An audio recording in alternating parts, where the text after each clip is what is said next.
Welcome back from that break. It is still Global Morning, and now it's time for the second conversation. I told us that on return, we'll look at governance. Then there is an arm we will be concentrating on. And as a matter of fact, what's the topic for today? The state legislature as a critical arm. That's what we'll be looking at, and of course it's all tilted towards good governance. And we have someone that was tested and of course trusted, and now he is a member, Benue State House of Assembly, representing the good people of Obalibo local government area. And he's right here today, Honorable Samuel Ismaila Agada is right here. It's good to have you join us on the program. It's a pleasure. Well, how has the journey been? Very well. We just have to give God the glory for giving us the opportunity to serve first, and also to have the opportunity to relate with the people, given what is happening, and our intention to also bring sustainable development to our people. Well, I think one of the things that I always say is that some people in governance don't even know that leadership is servanthood. So when I heard opportunities to serve, I think I was pleased with that, because a lot of people get into these positions and they feel, well, this is time for me to cut away with my own part of the national cake. All right, let's get to how critical the State Assembly is. How critical actually is the State Assembly? Because some persons just look at it as, well, it's a position to just get there, you relax, if anything come, you take, and when your tenure is gone, you just move out or you recontest again. Now, let the people know how important is the State House of Assembly. Thank you. The State House of Assembly is a body of legislators that are not just the replica of what we have in the National Assembly. At the local level too, there's a form of legislatures, a body that are there, which we call the councillors. So at every level, legislators are expected, first of all, to be the first arm of government. Being the first arm of government, you are not just a body of lawmakers, you are the representative of the people, which means every laws that are going to be made for the interest of the whole at every level, even if it's the local, the state, and the federal, the representation of the people matters in lawmaking. And at every point, the legislators are expected to perform checks. And during that check too, you're also representing the interests of your people, representing the interests of the whole.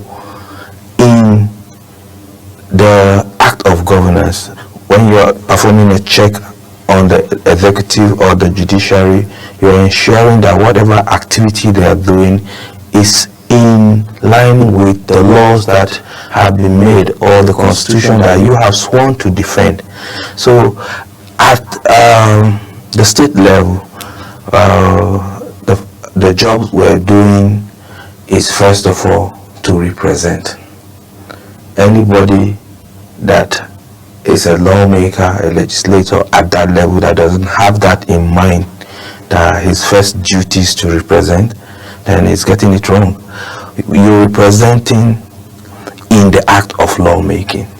You're representing so that your people can be reflected in policies and programs and in the laws that will govern your people. So this is just a clear job, and some people who are misguided will take it for an opportunity to foster self-ambitions, foster individual ambition, or a very minute group ambition, which is something that is militating against the integrity of the legislator. All right, I think that's well spoken because some persons feel, I've had a guest on my program before who said, well, some persons think politics is a career, and that's why you get to school today, you ask some children, some kids in school, in some pupils, they will tell you, I want to become a politician when I grow, whereas politics is is a part of the system, not a career per se. I think that's well spoken now. Honorable, let's get to the grassroots now, because you are representing a particular set of people. So many things happen during elections, and I'm going to get back to what happened at the Benue State House of Assembly very soon, but then there are some facts that we need to establish because something must have led to the other.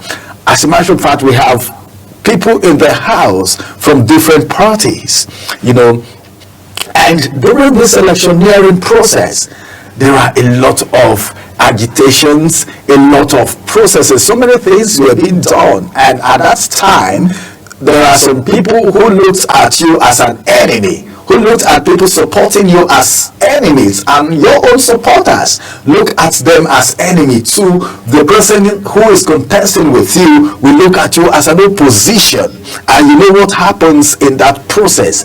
Now that you have emerged as the winner and of course strongly representing the people at the State Assembly, how would you marry these differences now? Because some persons get there and it will be like, hey, come on, you don't even come visit me because you never supported me.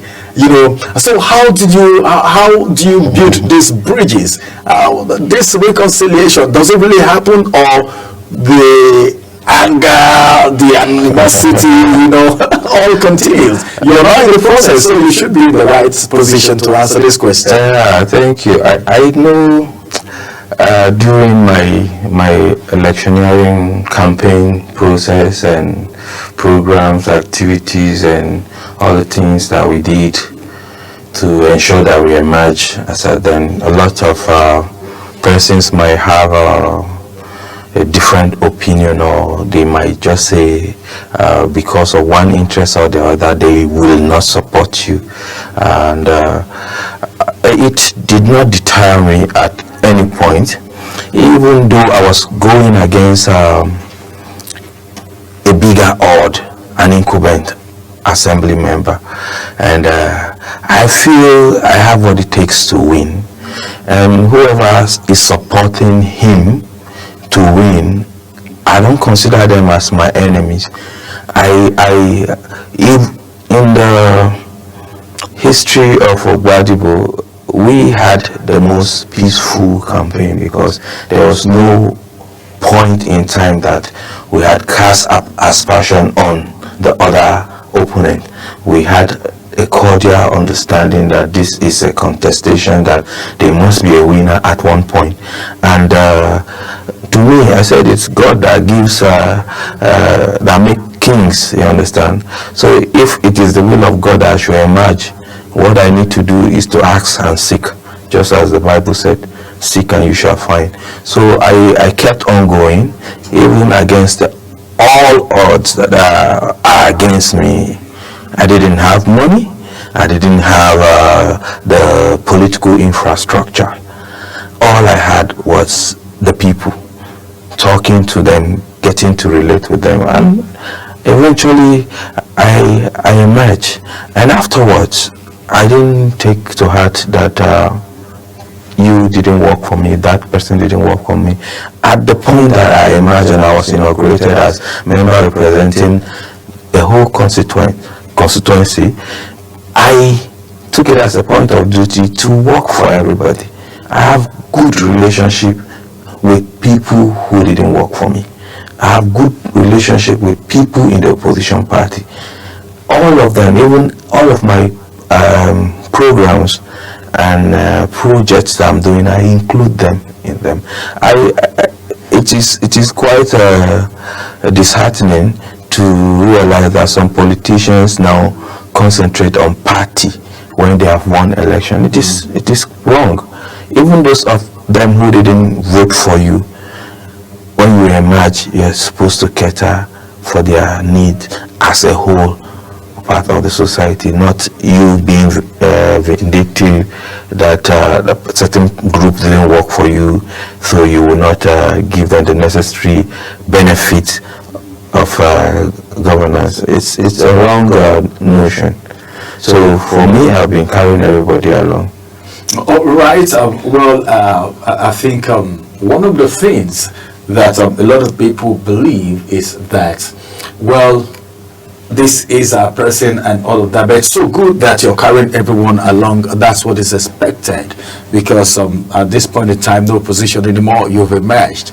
All right, let's look at governance right now as a whole. There is this belief, all right, about governance that while you were talking, when you talked about political infrastructure, I was trying to look at one or two, because some people believe you need to have a godfather before you actually emerge as a political office holder. Do you differ in opinion? I do. Venturing into politics myself, I felt people have given the wrong notion to politics. That politics is a dangerous game. Politics, only bad people are involved in politics. And I thought to myself, is it very correct to allow the bad people continue in this politics? Let us inject some element of goodness into it. Let us revive the virtue. Let us disabuse the mind of our people and reprogram and recalibrate politicking in the state, especially from where I'm from. We can start from anywhere. So that's why I took it to heart to be a participant. I started as a voter, I started as a party canvasser, I started as a party stakeholder, and I worked my way through the ranks, knowing all it takes to be part of politics. And after viewing the structure, I felt it is necessary for me to impute myself, so that any values that I have that I think I want to contribute to the society can now have a channel through which it can be manifested.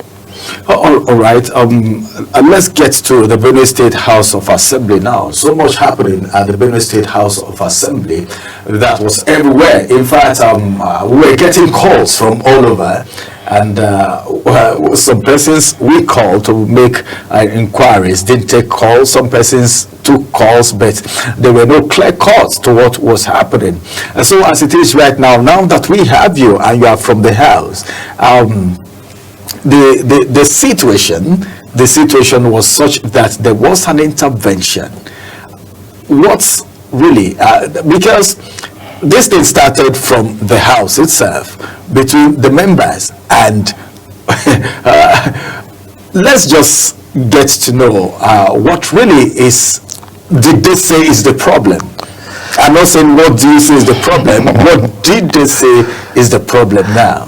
The problem is politics. When the game of politics is on, interest will come up, and interest might not be in unilateral direction. It is divergent, and people might tend to disagree at one point or another. The case of the crisis in the Benue State House of Assembly is that which has to do with a projection of a particular interest, which at that time was to remove the chief judge, and a particular interest was projected, and a few of us decided that the rule of law must be adhered to. And when you're doing this, you should not just look at yourself as an individual, look at the institution of the legislature itself in the state. Well, what is the content of the integrity we have already? What do we expect to build on it? And for some of us who said, okay, if this is your political interest, then do the needful, follow the due process. And the leadership there in the House attempted to manipulate the process. Removing a chief judge, you need a two-third majority of the House, owing to a particular allegation that has been investigated by the House and confirmed. Then a motion can be moved through a resolution of the House Standing Committee that has investigated. Judiciary ethic and privileges will now investigate and see, then bring out a resolution. Those resolutions will now become motions that will be taken in the House, and if there's a contestation, then the House be divided to determine whether a particular item in the recommendations will be accepted by the House. And that whole process was not done. What came to us was like an announcement. I do not see where an announcement metamorphosed into a motion.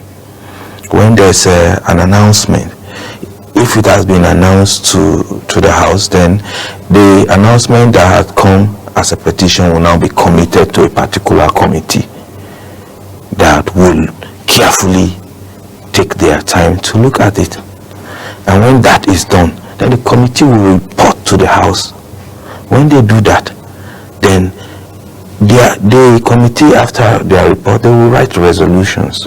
This is according to what we have investigated. This is our resolution. This is what we have found out. They will bring their finding and they bring their recommendations out. They recommend for so and so and so. That was not done. You jump into an imaginary motion that let us second or adopt a motion. Fine. If you want to jumpstart the processes to the finish line, but at least let us fulfill the obligation of the Constitution. The Constitution says it should be a two-third. A two-third, okay, there is a counter motion to the abracadabra that you are arriving at, and the Constitution is clear. The two-third must be met. And the House got divided, and they did a counting that was not a representation of what the counting of the House should be like. So a few number of us rejected the counting, because if you want to count, the law says you count those for and against, and you counted they suppose those that are for. I didn't count those that are against, so that we do a plus or minus, we know they cannot be 23 members against 13. How many are we in the House? You understand? You will now be caught in the fact that you are rigging the process. So they didn't bother to count those against. They counted those ones that are for. And even the speaker himself at one point said people raise two hands. So you are counting two hands. It's not. But why must people who are members descend that slow? Raising two hands. These are things they do in primary school. What must have prompted that? This boils down to integrity. It boils down to good conscience.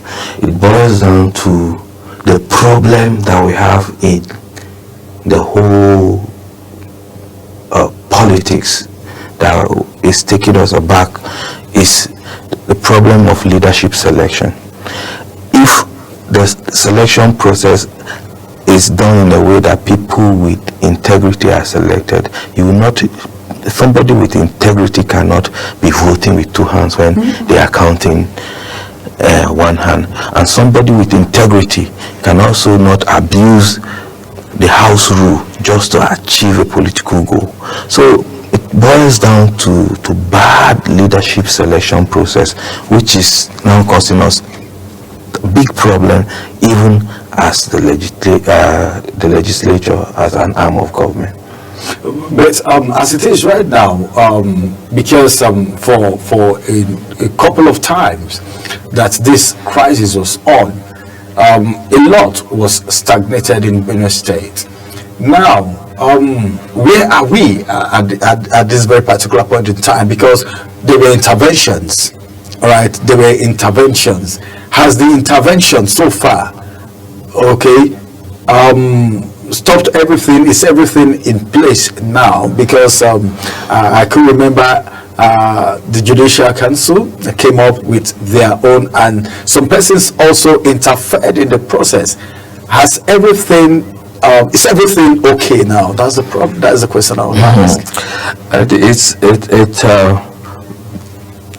It still boils down to the man in charge, the man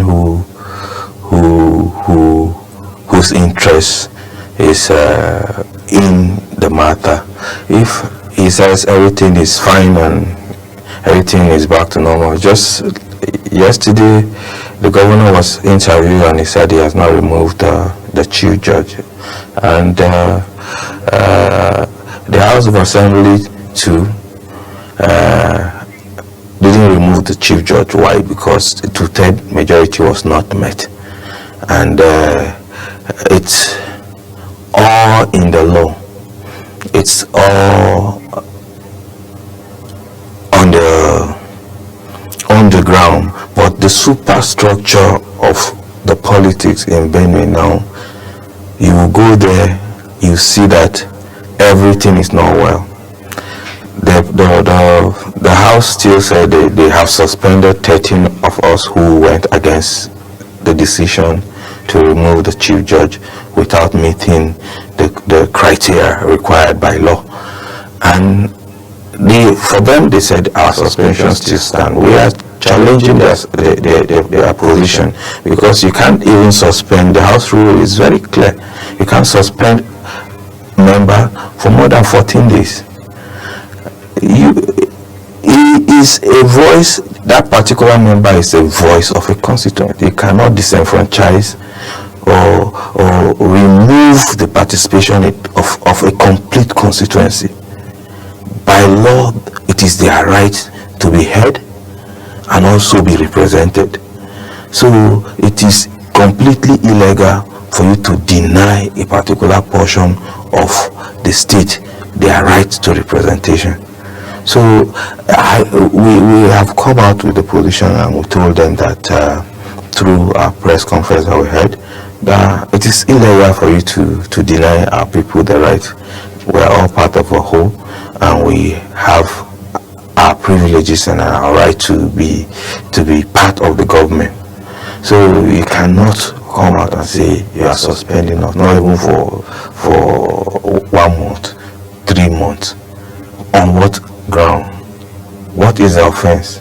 Even the portion of the House Standing Rule that they are talking about, Order 9, Rule 53 or so, they are saying that we have gone to reconsider a particular matter that has already been decided. At what level did we sit in any house where there's the maze that we sat and reconsider through the leadership of a speaker or what? The rule is clear. They say if that matter has to be reconsidered, it will come through a motion. And we did not move any motion. We always use our right as enshrined in the Constitution, freedom of expression, freedom of speech and freedom of expression, to express our dissatisfaction with the process, to tell our people that we did not take part in the process. Let them go and vet it. We did not take part in whatever has gone down, that money exchanged hands. We did not collect it. We spoke to our people directly that we maintain the integrity with which they saw us and elected us to represent them. All right. Well, we're talking about governance right now, and we're looking at the an very important State House of Assembly, and we have a member from Benue State House of Assembly right here, Honorable Samuel Ismaila Agada. Let's go on a quick break. After this break, we return and we'll get to know if sitting is going on at the Benue State House of Assembly or everything is being put on hold now. Until when, if it is really on hold, all of these details will come to you after this break. Stay with us.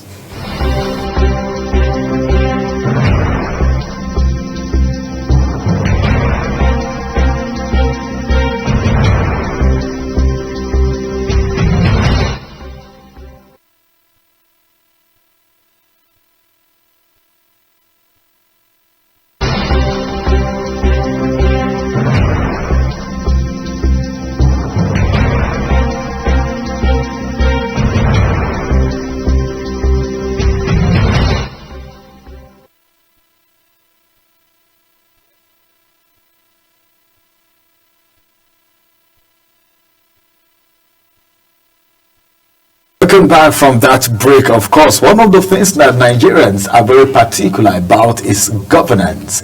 And of course, an honorable member has said, well, they are just there to serve.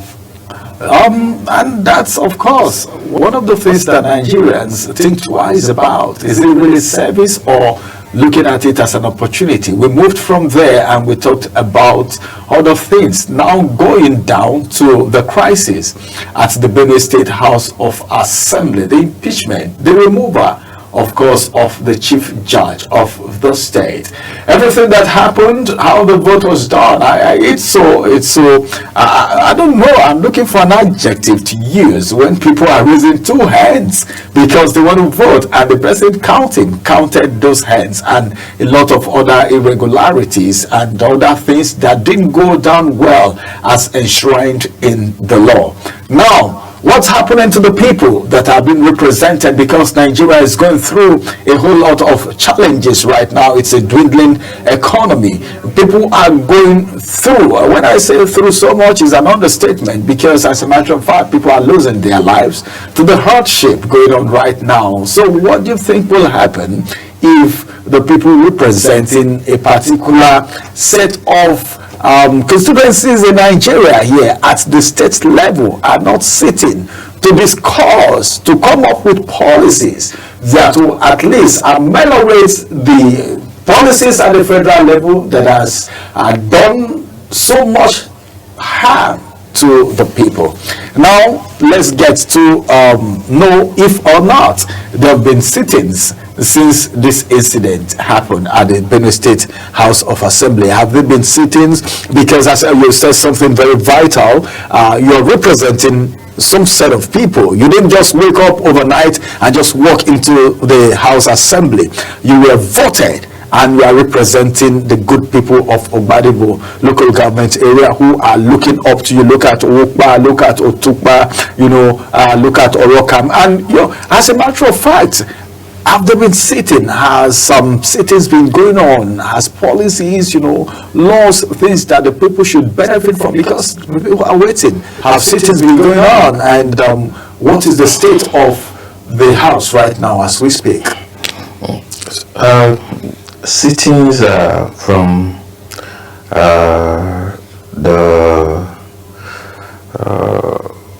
on the 19th. It was 18th we had our first sitting when the purported removal happened. Then on the 19th, when it all went down, and we reacted by telling the world that it was a misnomer and an illegality for the House to claim that they have constituted treated, which they didn't. Then for them to also jumpstart the process of removal of a chief judge, which didn't go through the normal way. And then on the 19th there was a sitting, which if even any person approaching there, even as a media person, you go there, they will ransack you because there were thugs that they brought to take over the assembly, and pictures of some of us were given to those people that if they see us, they should not allow us in, they should push us out, or whatever was their order or directive, I don't know. The police too was there. They took over the assembly, and only the people that they were working with were allowed to go and ensure that they carried out their hatchet job of suspending the 13 members of Benue State House of Assembly. Since then, I think when we sat on the 18th, we were going for recess. And as a matter of fact, we were supposed to even go for an academic trip to UK, which the same trip that they have said that some of us who are suspended were no longer entitled to go for the trip. I don't know if the suspension means withdrawal from the assembly as a member. That brings me back to whether these people know the law. You are acting in ignorance. You are acting as if you are a god. There's no god in politics. It is the people that are the god of politics, and the people have sent a representative, and you are lording over a particular representative or a particular group of representatives. It's quite shameful, and the whole world had come out to condemn the activity of Benue State House of Assembly through the instrumentality of those of them who perpetrated those acts. And it's bad that the last sitting that was held was a big misrepresentation of what the legislature as an arm of government should be. Because how can you invite the police, invite the non-state actors, thugs and all of that to the premises to harass your fellow colleagues? That's cannibalism, and it's quite bad. So since then we have not sat. We are waiting to come back from recess on the 25th of March, and we hope to resume. We hope to resume our duties as members, and we hope before then, whatever have come over them, that they have arrived at such rash decision as to disengage in a particular numbers of constituencies from the act of government. Then I think by then they would have come back to their reason, or something would have settled the matter for them, for us to go back and do our jobs. Sometimes, or sometimes, as a matter of fact, someone will begin to wonder, why is there always problem at the State House of Assembly? Remember what's happening in Lagos State? You must have heard about it. Then this is Benue State. Then you go to other places, you hear these things happening. What's really, I don't know. Sometimes I'll be tempted to ask, what is there at because the interest is something else, and the interventions, so sometimes you begin to ask, so what exactly is at the State House of Assemblies, all right, that will make people not to focus on governance, remembering the people, and maybe go as far as doing anything to have their way?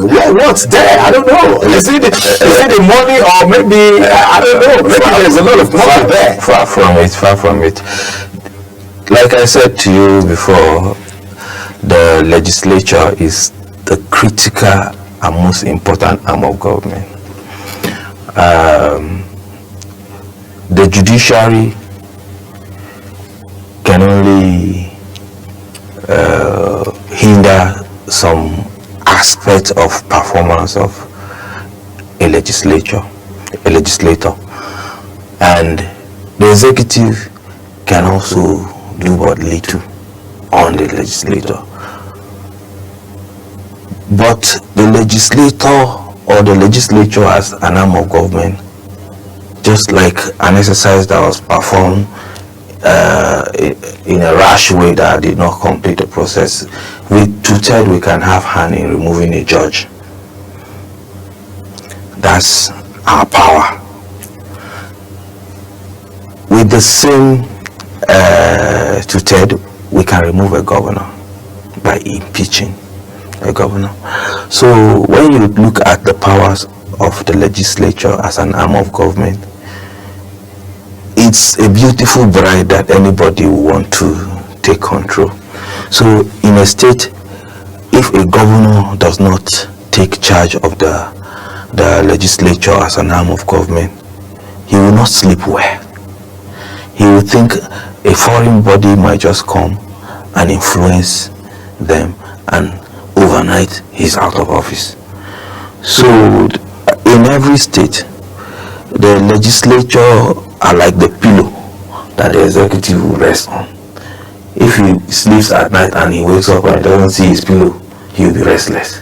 You understand? He will keep the legislature very close to himself and ensure that he has control. That's why the crises are everywhere regarding the control, who controls that particular arm of government, because of the crucial role they perform. They can be used to remove other arms of government from office, like persons occupying such positions, just like the chief judge and even the governor, or even you can order for the arrest of any person working in the executive that has been found wanting and has refused to heed to cautions that has been given out and has been acting against the interests of the people. We can order for the bench warrant of the person. So there's a lot that is endowed in the legislature as an arm of government. That's why it is very critical for them to actually know their virtue and the things that they can do, so that instead of being a stooge or stooges in the hands of the executive, you can now use your powers to actually do the right thing, actually ensure that the interests of the people are reflected in policies and program of the state, ensuring that everything is done according to the rule of law. This is the whole essence. That's why the Constitution has empowered the legislature with all of these powers or privileges to do certain things that only the legislature can do. So it is obvious that the legislature is an attractive arm of government that any state can have crisis over who controls the legislature, because of the essential roles they perform and the sort of powers that is endowed in that arm of government. But this one happening in Benue State now, the executive, the governor himself, has there been any positive intervention? Because this is just like his state being on fire. We remember what happened in Agato and still happening as far as insecurity is concerned. It's happening in places like Boko, all those areas, almost everywhere in Benue State. A lot of insecurity, herdsmen, thuggery, kidnapping, and so many things going on. Then the State House of Assembly being on fire. It's more fire for the governor. So have there been any intervention from the governor?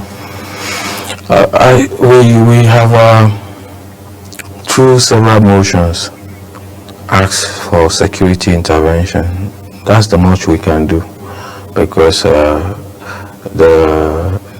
issue of security is on the exclusive list, and we can only call on the governor, who actually receives security votes, to do the needful, ensure that those monies that are brought for security are used judiciously to ensure that lives and properties are preserved, and people go about their businesses in a safe and sane environment. As for the killings, we have lamented about the killing, and it's painful that some persons will politicize this thing. Actual people are dying, and you come to tell the world, like the man in charge of the Homeland Security said that there's no killings, which is there are pictures and there are mass graves. There was a mass burial in Brazil to pull yes. around. And you come to address the world and tell people that everything is normal. I don't understand the crops of people that are in the governor's cabinet misinforming him, giving him the wrongest notions about the realities of our people. Our people are dying, our people are suffering. There are critical areas, especially that of security, that needs attention. And there are places to around this Okun and they are killing people every day. People no longer go to their farms freely. The bushes have been occupied by several groups of bandits or kidnappers. They form syndicates, and even at one point, farmers were guaranteed security by some certain group of non-state actors. So what do you call them? Thugs or criminal gangs. So when you sell your produce, you now give them a certain percentage. You understand? Then their security is no longer guaranteed by the state. It's by those actors in the bushes. You understand? Because you go there, you not see police presence. You go there, people flaunt dangerous weapons and light arms in the daylight. You understand? And people are going there and talking that this whole thing does not exist. You understand? So it's bad. Something needs to be done about that. People especially have to own up to the fact that we are living in an unsafe